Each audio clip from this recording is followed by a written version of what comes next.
Hollywood. In smoke-filled restaurants and studio offices, the whispers were spread. Walt Disney has lost his mind.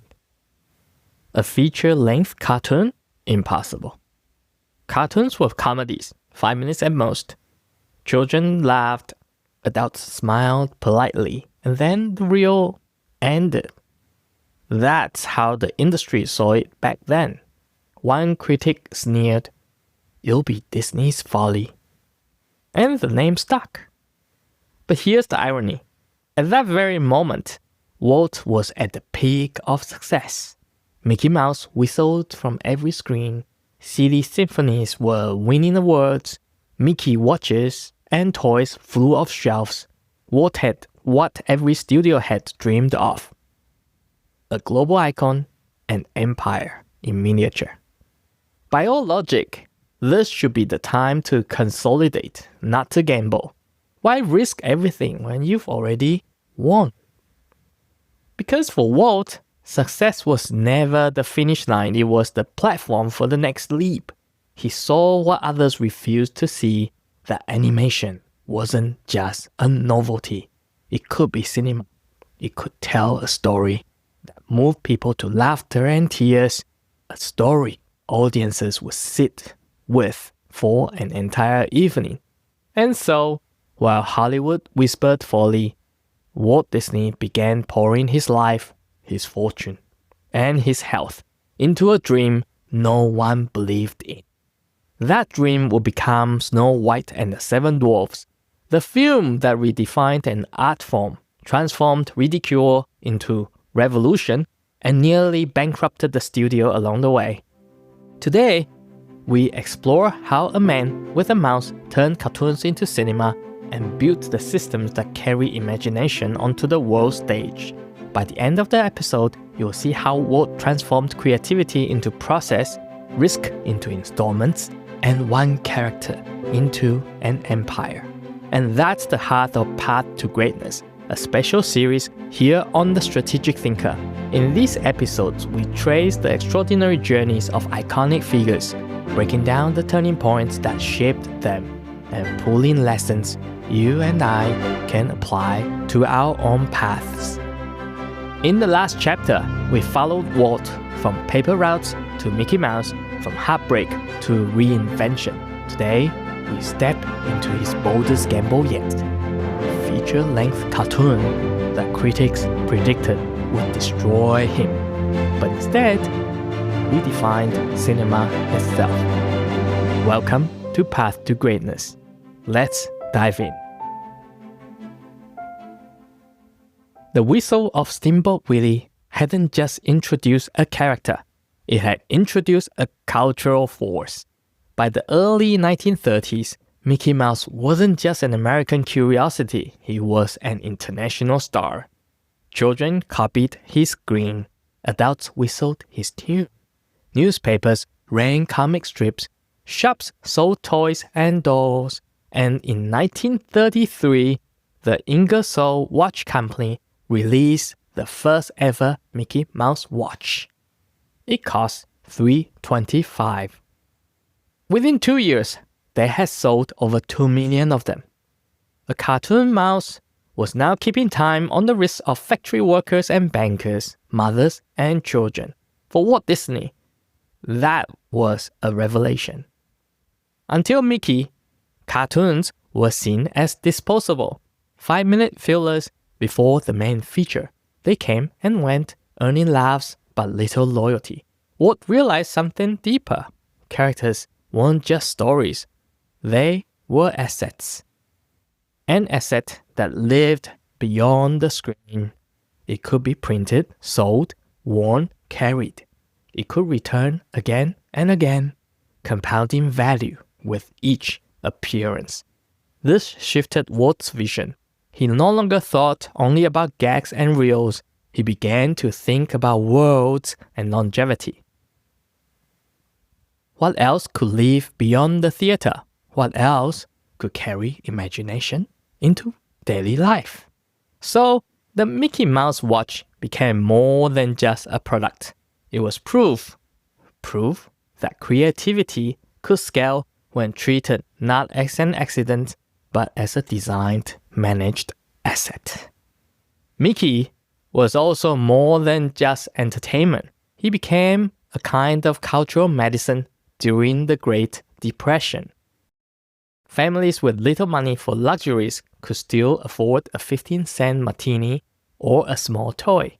Mickey's cheerful grin was a spark of hope when the rest of life felt gray.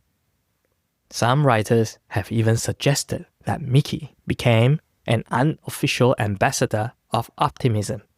One often repeated story, though historians debate its accuracy, is that US President Roosevelt once remarked, "Mickey Mouse has done more for morale than all the New Deal programs put together."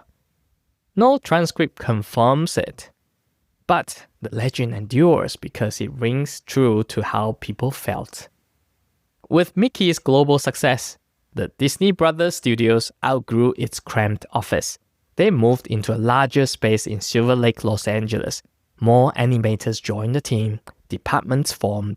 Walt insisted on higher standards, pushing for cleaner lines, smoother movement, richer expressions. The early shorts had been playful experiments. Now the studio was becoming a factory of imagination. Each animator focused on different tasks: in-betweens, cleanups, backgrounds, effects. A single 7-minute cartoon could require tens of thousands of drawings, each one synchronized to music and sound. Walt drove the pace. He wasn't satisfied with simply repeating what worked. Mickey had to evolve. The gags had to land sharper. The worlds had to feel more alive. For the animators, this meant long hours and an exhausting pursuit of perfection. For Walt, it meant laying the foundations for something bigger, a system that could transform a single mouse into an empire.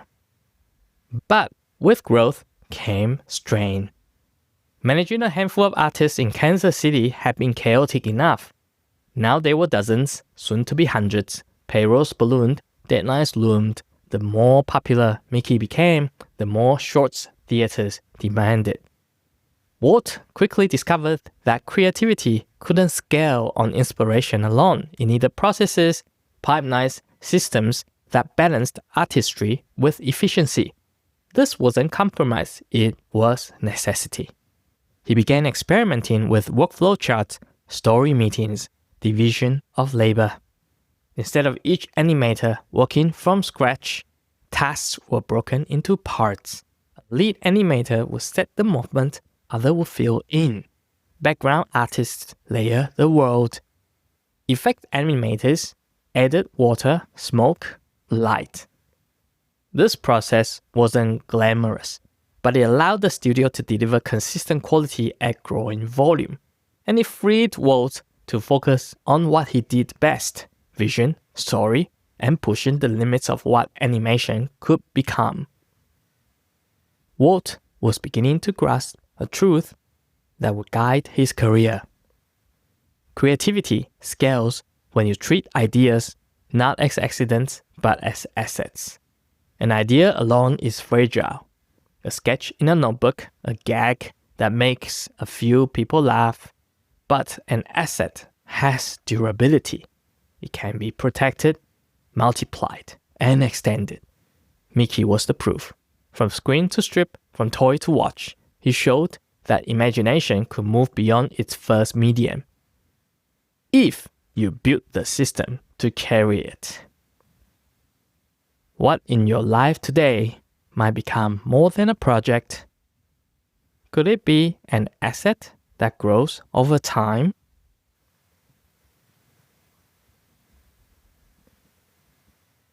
By the mid-1930s, Walt Disney had most would call success. A global icon, profitable merchandise, a growing studio. But for Walt, this was just the foundation.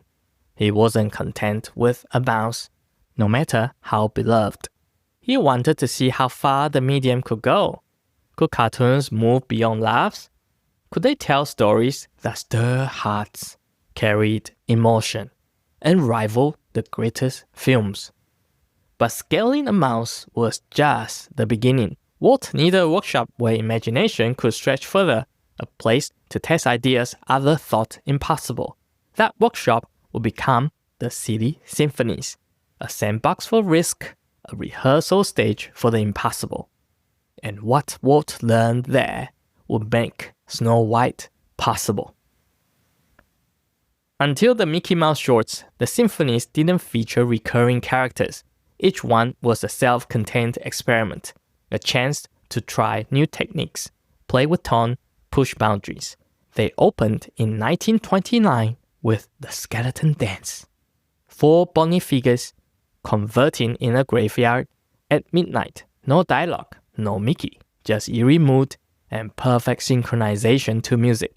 It was a signal that cartoon could carry atmosphere, not just punchlines. Over the years, the symphonies became Walt's testing ground. They allowed him to try color, scale, realism, and emotion, all without the pressure of recurring stars. Some animators later said Walt treated the symphonies like a science lab. He'd walk in, tap his cigarette, and declare, "Let's see if this will work." Whether this meant a new shading technique or a new way to move water, the symphonies absorbed the risk. The most famous of those breakthroughs came in 1932 with Flowers and Trees. Until then, all cartoons had been black and white. Audience accepted it. Animators worked within the limits, but Walt saw opportunity.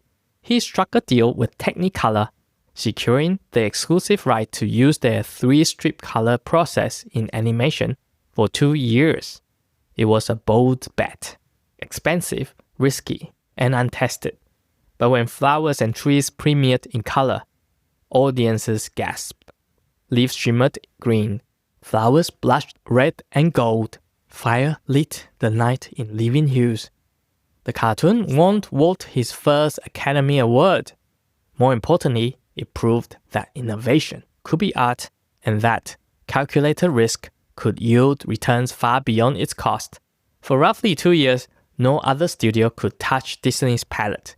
His shorts glowed while competitors remained in gray. Behind the experiments, Walt was quietly reinventing something new, a creative factory. The Kansas City studio had been chaos. Artists stumbled over each other, deadlines missed, money always short. But in Hollywood, Walt began building structure. Storyboarding.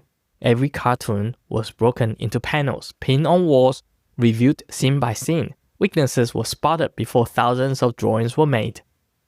The multi-plane camera.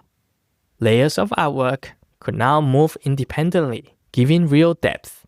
First showcased in the Old Mill, 1937, when raindrops rippled and owls blinked with startling realism. Specialization. Animators focus on character acting, effects, or backgrounds, becoming masters of their craft. This was more than efficiency, it was a philosophy. Systems don't replace creativity, they amplify it. By reducing friction in the process, artists had more room to focus on performance, expression, emotion. The factory wasn't a machine that drained art. It became an engine that lifted it. Walt also knew he needed talent, lots of it. So when he launched an in-house training program, hiring young artists and teaching them not just how to draw, but how to act on paper, he brought in Don Graham, a respected art instructor, to teach anatomy, perspective, and motion. Animators studied live actors, sketched animals at the zoo, and dissected the mechanics of laughter and tears. The message was clear. They weren't making doodles anymore. They were making cinema. The program paid off. By the mid-1930s, Disney's animators were considered the best in the world. Their characters moved with weight, fluidity, and personality never before seen in animation. And Walt was already thinking about where that skill could take them next. At the world stage, Walt was no longer just an artist or entrepreneur. He was becoming an architect of worlds.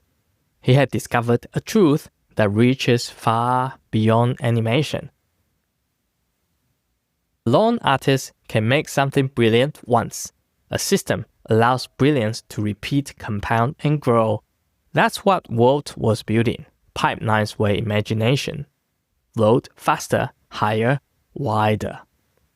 Where could you design a system today that frees you to focus on the work that matters most?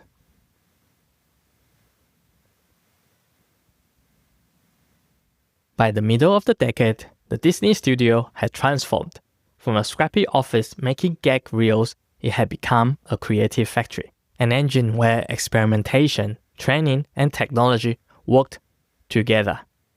But all of this was just preparation. Walt had something bigger in mind. A vision so bold that even his closest allies doubted him. He wanted to create a feature-length cartoon, a film that would move audiences to laughter and tears and prove once and for all that animation was not just a sideshow, but cinema itself. The industry mocked the idea, and Walt pressed forward anyway. A factory had become a laboratory, and the next experiment would change the world.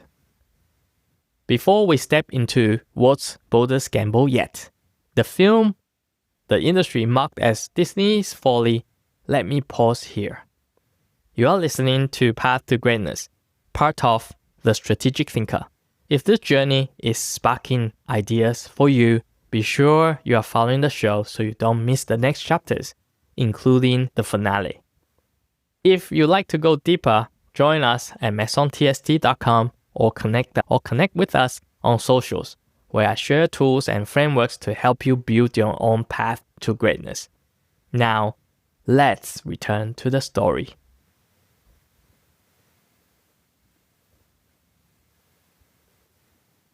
By 1934, the Disney studio was thriving. Mickey was a household name. The Silly Symphonies had become a playground for innovation, winning Academy Awards and stretching what animation could do. Most people would have been satisfied. Well, Walt Disney was not most people. The idea sparked from a childhood memory. Walt was 16 in 1917 when he saw the silent film Snow White and the Seven Dwarfs. He sat spellbound as live actors play out the fairy tale. Now, nearly 2 decades later, he wondered, what if it could be reborn in animation? At the time, the idea was unthinkable. Cartoons were short films, 7 minutes, maybe 10. Audiences laughed and then moved on. Animation was novelty, not narrative. But Walt believed it could be more. He wanted audiences to laugh and cry, feel tension and release, to care for animated characters as deeply as they cared for live actors. He began sketching the outlines of a story, a beautiful heroine, comic dwarfs, a terrifying villain, a kiss of awakening. When Walt floated the idea to colleagues and industry insiders, the reaction was scorn. A feature-length cartoon? Impossible. People said no audience would sit through more than a few minutes of drawings. It would strain the eyes, bore the mind, exhaust the novelty. Trade circles mocked it. Studio rivals whispered Disney's folly. Even Roy, ever cautious partner, worried that his brother was steering them off a cliff. But Walt was undeterred. He poured his conviction into pitch meetings. At one legendary session, Walt even acted out the entire Snow White story for his team. Every scene, every emotion, every character. He crouched and stomped as the dwarfs, hissed as the queen, fluttered as Snow White herself. For hours, he held them spellbound, proving with performance what they couldn't yet see on paper.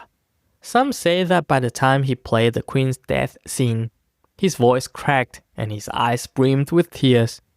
Others who were there remembered it differently, insisting the story of Walt weeping was an embellishment added later. Either way, the effect was real. The animators left stunned, suddenly able to imagine the impossible. Turning vision into reality meant inventing almost everything from scratch. The studio developed training programs to push animators beyond gags and full-body acting. They studied anatomy, human motion, and facial expressions. They filmed live actors. Marge Belcher, a dancer, served as the model for Snow White, so animators could capture the grace and realism. The dwarves became a laboratory for character animation. Each had to move with distinct personality. Grumpy's hunched scowl, Dopey's wide-eyed innocence, Duck's fumbling authority. Walt demanded that even supporting characters feel alive. Meanwhile, the technical side had to scale up. Backgrounds needed richness. Layouts needed depth.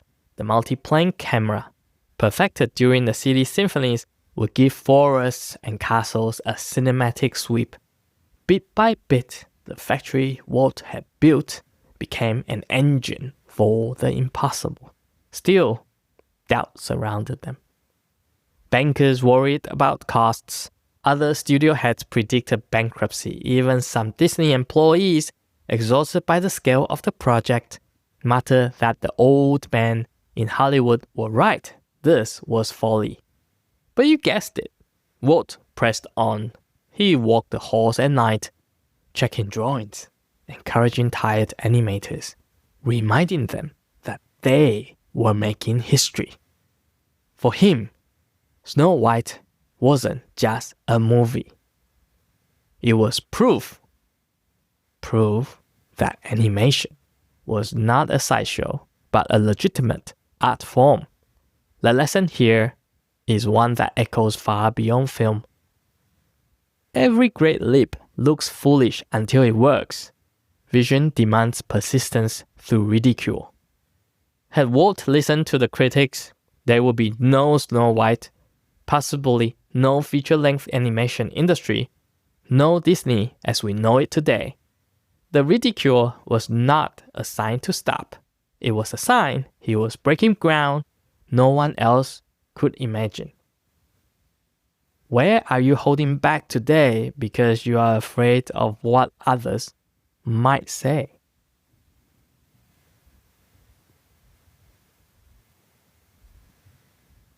By 1936, the project was fully underway. Hundreds and thousands of drawings filled the studio. Costs spiraled higher than anyone predicted. The mockery of Disney's folly grew louder. And yet, frame by painstaking frame, the vision was coming alive. A young girl fleeing through the dark forest, dwarfs dancing in candlelight, a poisoned apple gleaming in the queen's hand. Walt had risked everything on a dream no one believed in. The only question was whether audiences would see what he saw. By 1936, one project consumed the Disney studio. Drawings covered walls, animators bent over desks late into the night, flipping page after page, coaxing motion out of ink and paper. Snow White and the Seven Dwarfs was no longer just an idea. It was a machine eating time, energy, and money at a staggering pace. The original estimate had been around $250,000, already enormous for a cartoon back in the day. But as the scope grew, so did the bill. New staff had to be hired. More training was required.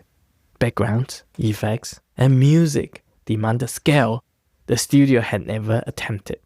By the time the film neared completion, the cost was a whopping $1.5 million, 6 times the estimate, more than many live-action features of the era, and more than most thought an animated film could ever earn back. Bankers balked. Distributors hesitated. Even Roy, Walt's steady brother and financial anchor warned that they were skating on the edge of ruin. Walt mortgaged his house, he pushed distributors for advances, he borrowed against every line of credit he could find. The studio's survival now rested entirely on a fairy tale. The Strand showed Walt drove himself relentlessly, reviewing scenes, demanding revisions, acting out performances, pushing animators to find more nuance, more emotion, more life. He slept little, ate irregularly, and chain smoked through the night. Animators remembered him collapsing at his desk, head on his arms, only to rise a few hours later and kept going. His doctor warned he was teetering on the edge of a nervous breakdown. Ink-stained fingers, coffee gone cold, flipbooks fanned across his desk. Walt would close his eyes for minutes, not hours, then push for one more revision. To him, Snow White wasn't just a movie. It was the test that would prove animation could stand shoulder to shoulder with the great works of cinema. And the work was breathtaking. Snow White herself was drawn with unprecedented delicacy, her movements modeled on dancer Marge Belcher. The dwarfs each had distinct personalities carried in posture, gesture, and timing. The queen transformed into a hag with terrifying realism. The multiplane camera gave forest's depth, castle's grandeur, storm's menace. And the music, songs by Frank Churchill and Larry Morey, with a score by Lee Harline and Paul J. Smith, didn't just accompany scenes, they carried emotion. The longing of someday my prince will come, the playfulness of whistle while you work, the optimism of hey ho. Together, it was unlike anything audiences had ever seen. But until the curtains rose, no one knew if it would work. December 21st, 1937. Cathay Circle Theatre, Hollywood. The crowd arrived, glittering in tuxedos and gowns. Stars like Charlie Chaplin, Shirley Temple, and Marlene Dietrich took their seats, curious to see if Disney's madness had paid off. The lights dimmed. The screen flickered, and Snow White's world unfolded. Gasps echoed as Queen's Castle towered in depth and detail.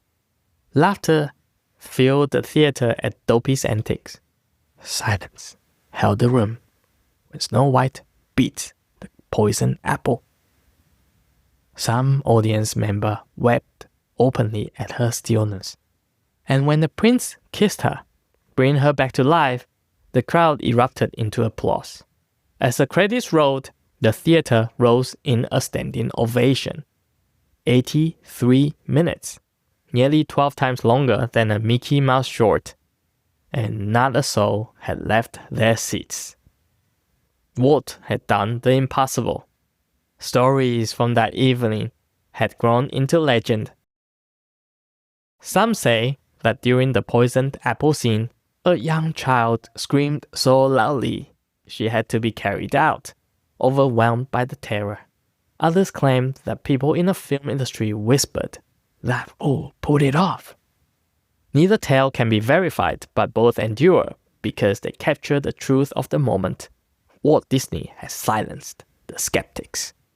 Snow White and the Seven Dwarfs became the highest-grossing sound film of its time, holding the crown until Gone with the Wind in 1937. It earned over $8 million worldwide during its initial release. It also won Walt an honorary Academy Award, one full-size Oscar statue accompanied by 7 miniature ones, presented by Shirley Temple herself. The Folly had become a fortune. More than money though, Walt had won legitimacy. Animation was no longer a novelty, it was cinema. And Disney was no longer just a studio. It was a cultural force. The lesson is not just about risk, but about how to risk. Risk becomes manageable when you break it into systems and installments. Walt didn't leap blind. Every experiment in the Silly Symphonies, every new camera, every training program, each was an installment paid towards the vision of Snow White. By the time he mortgaged his house and borrowed every dollar he could, he wasn't betting on a dream alone. He was betting on a system he had already proven, piece by piece. If you believed your boldest idea could work, what installment of risk would you be willing to pay this year?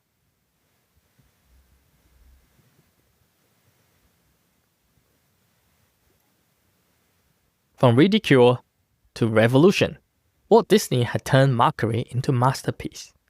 Snow White didn't just silence the critics, it reshaped an entire industry. What began as Disney's Folly became Disney's foundation. But Walt's imagination didn't stop at the screen. He began to dream of places where people could step inside the stories, walk the streets of fantasy, and live the magic firsthand. That vision will lead him towards his greatest gamble of all, a kingdom not of ink and paper, but of steel and dreams. From Mickey Mania to the triumph of Snow White, Walt Disney's second chapter is a story of building systems, facing ridicule, and risking everything for vision. Let's pause and highlight the lessons we can carry into our own paths. Creativity as asset. Mickey wasn't just a cartoon, he was an asset, a character that lived beyond the screen, earning loyalty, merchandise, and momentum.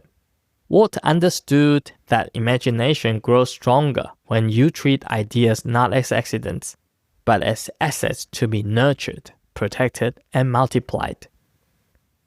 What in your work today might be more than a project? Could it be an asset that compounds over time?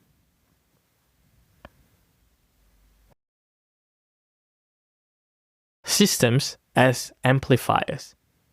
The Silly Symphonies, the multi-plane camera, storyboarding, the training program, each turned chaos into flow. Systems didn't stifle creativity, they amplified it. By reducing friction, Walt freed his artists to go deeper into acting, expression, and emotion. That's what made Snow White possible. Where could you design a system today that frees you to focus on the work that matters most?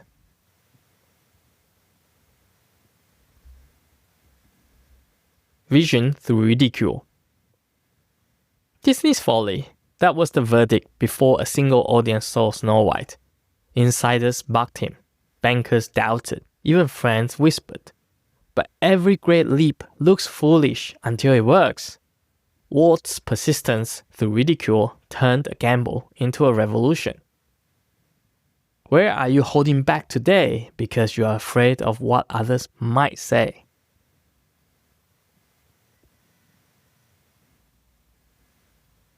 Risk as installments. Snow White cost Walt everything. His savings, his house, his health. But the risk wasn't one blind leap. It was a staircase of installments. The experiments in symphonies, the training programs, the camera innovations, the rehearsals. Each step made the final risk possible. Risk becomes manageable when you break it into systems and installments. If you believed your boldest idea could work, what installment of risk would you be willing to pay today?